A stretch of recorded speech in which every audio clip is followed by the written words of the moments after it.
Barry is a drug-addled, abusive bastard who, after yet another bender, gets abducted by aliens. Barry takes a backseat as an alien visitor assumes control of his body and takes it for a joyride through Cape Town.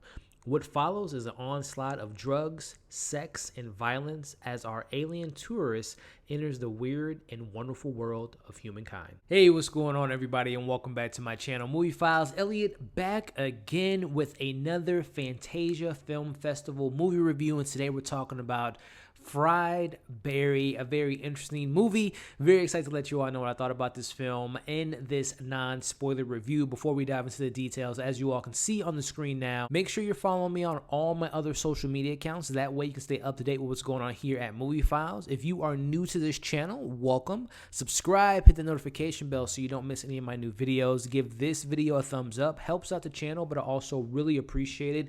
And last but not least, let me know if you've seen the trailer for Fried Barry, which I will leave the link for all the information about this film in the description below, as well as the Fantasia Film Festival. But let me know if you've seen this film, your thoughts about the trailer, your thoughts about this film, and let's have some discussions in the comments below. So this is part of my playlist in regards to the Fantasia 2020 Film Festival. I reviewed another film that premiered the other day, and I'm now here to review this film. Now, this wasn't a premiere film. This is one of the movies that caught my attention. A lot of people, they have like a Discord channel for Fantasia, and I've been seeing a lot of people talk about this. So I decided to give it a whirl, and we're here to talk about Fried Barry in this review. So before I even get into my positives, my negatives, let me give you a little backstory, a little history about this film, Fried Barry. So the origins of Fried Barry, it originated as a short film, as a 3-minute experimental short film with the same name back in 2016. Basically, the premise of that short film was a drug addict tweaking out in a warehouse from his latest hit. Now, I'm going to leave that actual video, that short film, in the description so you all can check it out. But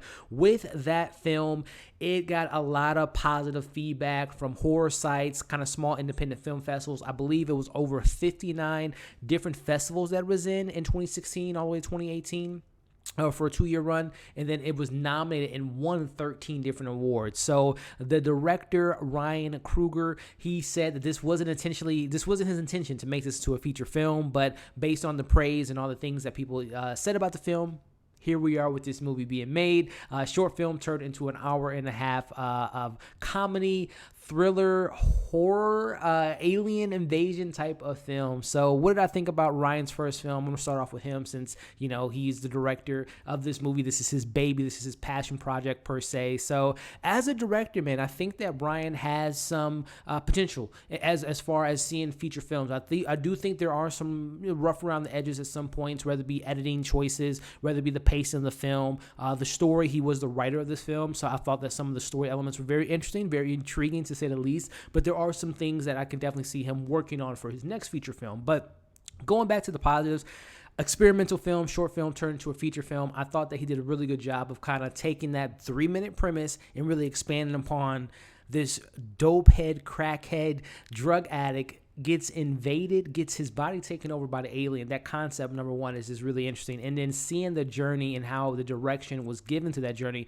I thought was really well done. But let me go into the guy that actually plays Barry. The gentleman who isn't a trained actor. He's a stunt actor. His name is Gary Green. Now, again, Gary Green hasn't been a lead actor. He's been, like I said, a stunt performer. He's been like extras in films, but this film was his movie. And you know, I thought that Mr. Gary Green did an okay job. You could definitely see that he's not necessarily, and I don't want to call him out or criticize him, but you could tell he's not necessarily, this isn't a natural ability of his to be like a lead actor. But there were moments that I think that, you know, he brought some interesting moments to the character, to say the least. Again, he's a drug addict turned taken over by an alien, and you see Barry, the progression of Barry at the beginning, where he is a bastard, as they call him in the description or the tagline for this film.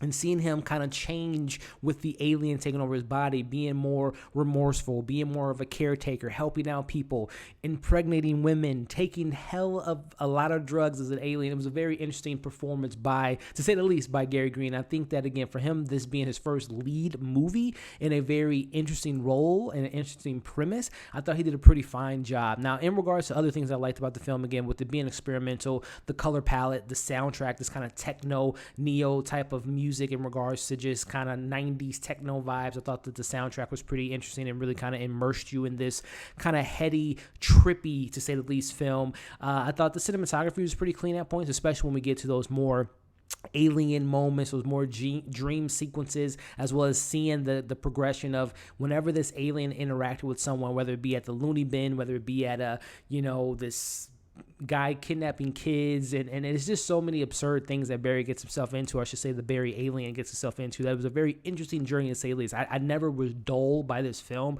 It was definitely a quote-unquote thrill ride, but definitely a trippy thrill ride. Now, getting into some of the criticism again, it is based off a short film. I can definitely see that there were some moments they really had to stretch out as far as disbelieving, your imagination and kind of, trying to put yourself in this real world. There were just certain, some acting cues, again, going back to Gary Green as a lead actor. Again, he isn't known for a lead actor. You can see that at times in his film. His acting wasn't as strong for some of the emotional aspects of the film. There were some surrounding characters I thought just kind of, were meant to be over the top, meant to be kind of crazy characters, and they played into that, but it was some characters that didn't really play into that same vibe. So it was inconsistent in regards to the performances, to say the least. And again, it's an hour and a half, and there were moments, like I said, I was pretty much engaged throughout the story. It's wacky, it's weird, like I said.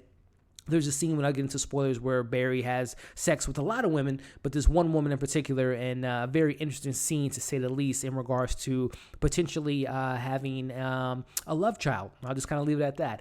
But, like I said, this was a film that didn't ultimately work for me. The sensibilities I like in horror films, comedies, sci-fi movies, it didn't really tie on all those things. It didn't have to be groundbreaking, but I thought there were some stumbling blocks, and you could tell that this is a first-time director, first-time lead actor at times, whether it be dialogue delivery, direction of the film, pacing, and things of that nature. But all in all, guys, I would applaud this film for being experimental, for taking a chance, for being risky, for being different, for telling a different story. But at the end of the day, it wasn't a film that necessarily worked for me. So I'm going to give this film a 2.5 out of 5. I will say, go into this film without, doing a bunch of research like I gave you guys up top in regards to watching trailers or reading synopsis. Just go into it with an open mind, maybe a little trippy mind, maybe a little bit of alcohol, or a little bit of extra enhancements to maybe enjoy this film a little bit more. But all in all, like I said, I would applaud it being experimental and being different and unique. But at the end of the day, it just wasn't a film that worked for me on a structural level, an acting level, and a directing level. But I do applaud the creators behind this, and you may love this film. So if you get the opportunity to check out Barry, whether it is